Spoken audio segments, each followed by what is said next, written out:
बिस्मिल्लाहिर्रहमानिर्रहीम, अस्सलाम वालेकुम। वर्ल्ड उर्दू न्यूज़ के साथ मैं हुसैन हुसैन। चलते हैं खबरों की जानिब। आर्मी एक्ट में अगर सिविलियंस को लाना हो तो इसमें अलग से लिखा जाता है। सुप्रीम कोर्ट फौजी अदालतों में सिविलियन ट्रायल केस में वज़ारत दिफा के वकील ख्वाजा हारिस के जवाब में दलाइल मुकम्मल हो गए। आइंदा समाअत पर अटॉर्नी जनरल दलाइल देंगे। जस्टिस अमीनुद्दीन की सरबराही में 7 रुकनी आईनी बेंच ने केस की समाअत की।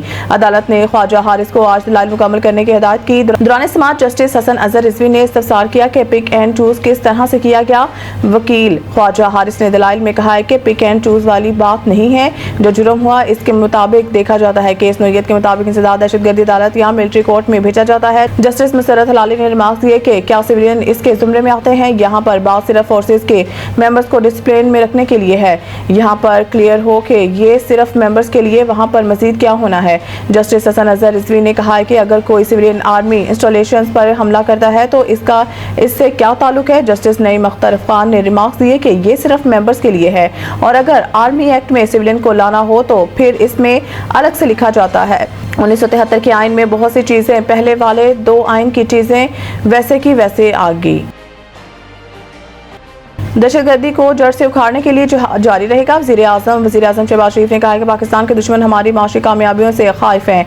दहशतगर्दी को जड़ से उखाड़ने के लिए जिहाद जारी रहेगा। वज़ीर आज़म शहबाज शरीफ की ज़ेर सदारत अमन अमान की सूरत हाल पर इजलास हुआ, जिसमें मुल्क में अमन अमान के क़याम के हवाले से इक़दामात पर तफसीली ब्रीफिंग दी गई। इजलास से खिताब करते हुए वज़ीर आज़म शहबाज शरीफ का कहना था कि दहशतगर्दों को इबरतनाक शिकस्त देंगे कि वो पाकिस्तान की तरफ मैली आंख से देखने की जुर्रत नहीं कर सकेंगे। पाकिस्तान के दुश्मन हमारी माशी कामयाबियों से खौफ हैं। दहशतगर्दी के खिलाफ कार्रवाइयों के लिए तमाम इदारों और सूबों की कोशिशें लायक तहसीन है। उन्होंने कहा कि दहशतगर्दी के खात्मा के लिए वफाकी हुकूमत सूबों के इस्तेदाद बढ़ाने के लिए ताउन करेगी।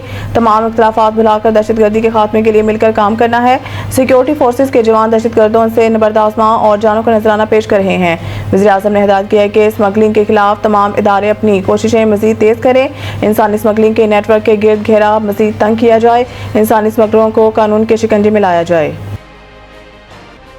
इलेक्शन कमीशन ने PTI intra party election case का हुक्मनामा जारी कर दिया। हुक्मनामे के मुताबिक PTI intra party election case के जवाबता को 23 अप्रैल 2024 को नोटिस जारी किया गया, जबकि PTI intra party election case पहली बार गुज़िश्ता साल 30 अप्रैल को समाअत के लिए मुकर्रर हुआ। हुक्मनामे में बताया गया है कि इलेक्शन कमीशन में पीटीआई इंट्रा पार्टी केस की अब तक 12 समाअतें हो चुकी हैं। पीटीआई की जानिब से 8 मौक़ों पर मुख्तलिफ ग्राउंड पर केस का अल्तवा मांगा गया और पीटीआई को इंसाफ की मुफाद के तहत अल्तवा दिया गया।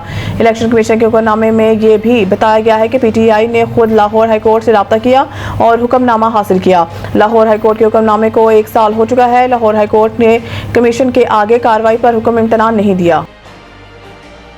शरह सूद में कमी से इनकार। ट्रंप अमरीकी मरकजी बैंक के चेयरमैन की बरतरफी पर तुल गए। अमरीकी सदर डोनाल्ड ट्रंप ने सेंट्रल रिजर्व बैंक के चेयरमैन जेरोम पावल पर शदीद तनकीद करते हुए कहा कि इनकी बरतरफी में ताखीर नहीं होनी चाहिए।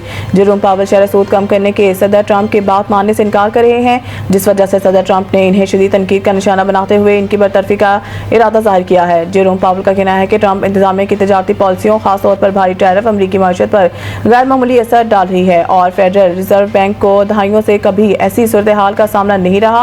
उन्होंने मजीद कहा कि अमरीकी सदर इन्हें मुद्दत खत्म होने से पहले बरतरफ नहीं कर सकते, क्योंकि अमरीकी कानून इस बात की इजाजत नहीं देता।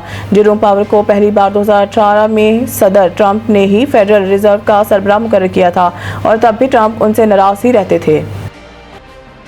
मजीद न्यूज़ अपडेट के लिए देखते रहिए वर्ल्ड उर्दू न्यूज़।